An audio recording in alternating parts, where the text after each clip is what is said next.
Hi, and welcome to Dog Fostering 101. I'm Jackie Adams, foster mom and learning and development professional. This podcast is for anyone who's new to fostering, thinking about saying yes for the first time, or navigating those early days and looking for practical tips, because fostering changes lives at both ends of the leash. Hi, friends, and welcome back to Foster Fast Tracks, where we focus on simple, practical guidance to help you feel confident as new or aspiring dog fosterers. Today, I want to talk about something almost every foster experiences in those first few days with a new dog. That moment when you notice a symptom or a behavior and you find yourself wondering, is this normal? Do I need to call somebody? Am I overreacting? This episode is inspired by the work and thought leadership of Tori Williams. Tori is an animal welfare leader with experience directing shelter veterinary services, opening a community veterinary hospital, and serving as COO of a national pet well-being organization. And she now consults with shelters and animal organizations on building resilient teams, reducing burnout, and creating sustainable, compassionate programs. The way I talk about adjustment, stress, and care here reflects the kind of compassionate, science-informed guidance she's helping to bring to shelters and foster programs across the country. When a dog first moves from a shelter into a foster home, their world changes almost overnight. New smells, new routines, new expectations. Even though they're finally safe, their body is still trying to process this, and it's a very big transition. And sometimes that stress shows up physically. In the first couple of days, it's actually very common to see a dog who sleeps a lot or doesn't have much appetite yet or has a little upset stomach while their system adjusts. Some dogs cough or sneeze slightly after being around lots of other dogs in the shelter environment. Others may pace or seem unsure about where to settle or choose to tuck themselves into a quiet corner while they figure out what safe feels like in this brand new place. Most of the time, those things are part of the adjustment phase. Your role during that window is really about just staying calm, keeping the environment predictable, and paying attention in a steady, non-anxious way. A simple way to think about this is to watch the basics, whether the dog is drinking water, going to the bathroom normally, and generally alert and connected to what's happening around them. You don't need medical training. You're just noticing how comfortable and with you they seem to be settling in.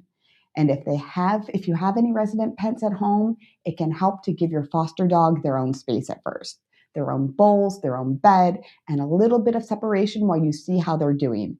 It doesn't have to feel clinical or dramatic. It's just a gentle way to protect everyone's health in the household while that dog decompresses. Now, alongside that, there are moments when what you're seeing may need attention sooner rather than later. Part of becoming a confident foster is learning to trust that internal signal that says something doesn't feel right. If a dog seems unusually weak or struggles to stay awake, or you're seeing vomiting or diarrhea that doesn't let up, that's a time to reach out instead of waiting it out. The same is true for breathing that looks labored, sudden collapse or seizures, or a dog that refuses both food and water for an extended period of time. You don't have to figure out what that means. That isn't your role. Your role is simply to notice, to pause, and then to ask for support. And if you've contacted the staff or the team and you're waiting to hear back, your job in that moment is simple. Keep the dog calm, limit activity, avoid offering new foods or treats, and continue observing what you see. Staying steady is more helpful than trying to fix things on your own. Sometimes a foster dog will already be on medication when they come into your home, and improvement may not happen instantly, especially during that first day or two of transition. Your role isn't to adjust medication or to try home remedies, even if it's something you'd used before with your own dog. With foster dogs, always check first, because even well-intended fixes can make things worse or hide symptoms the veterinary team needs to see.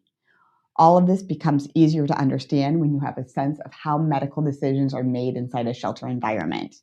You'll sometimes hear the word triage used to describe that process.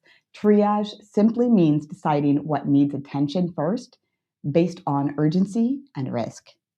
It doesn't mean anyone's concern is being brushed off. It means the team is constantly asking, what situation is the most time sensitive and which ones are stable enough to monitor safely for now?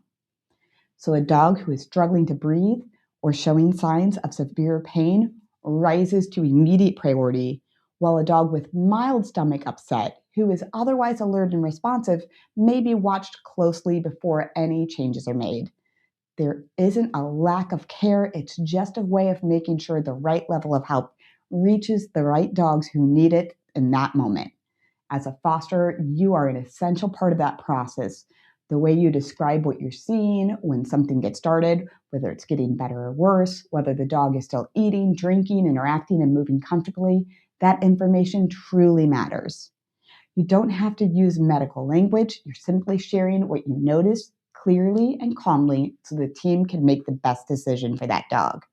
The goal of all of this isn't to make you more anxious, it's the opposite. It's about helping you feel calm, prepared, and supported. You don't have to know everything. You have to be present, pay attention, and raise your hand when something doesn't feel right. That partnership is what keeps the dog safe. Before we wrap up, I want to share a really helpful resource from Maddie's Fund. They have a foster-focused webcast called Protecting Pups, a shelter vet's guide to common infection diseases in dogs. It walks through the most common contagious illness foster dogs may encounter, and just as important, what to do and what not to panic about. If questions about illness, exposure, or prevention have ever added stress to your foster experience, this is a solid vet-led resource to bookmark. I'll make sure to share it in the show notes below. As I mentioned before, this episode was inspired by the thought leadership and perspective of Tori Williams, whose experience in shelter medicine and fear-free aligned care has shaped many organizations' support, both of animals and the people who care for them. And I'm excited to share that my full-length conversation with Tori Williams will air this Thursday, where we'll go even deeper into compassion fatigue and emotional sustainability from a shelter leadership perspective. So be sure to tune in for that. And as always, thank you for opening up your home, for showing up with compassion, and being part of the foster community. Now go cuddle a pup and have a great day. Thanks so much for joining us for this episode of Dog Fostering 101, everything I wish I knew when I began fostering. This episode was edited by Make Your Day Richer. If you enjoyed it, please be sure to follow us and check us out on Facebook and Instagram. Now go cuddle a pup and have a great day.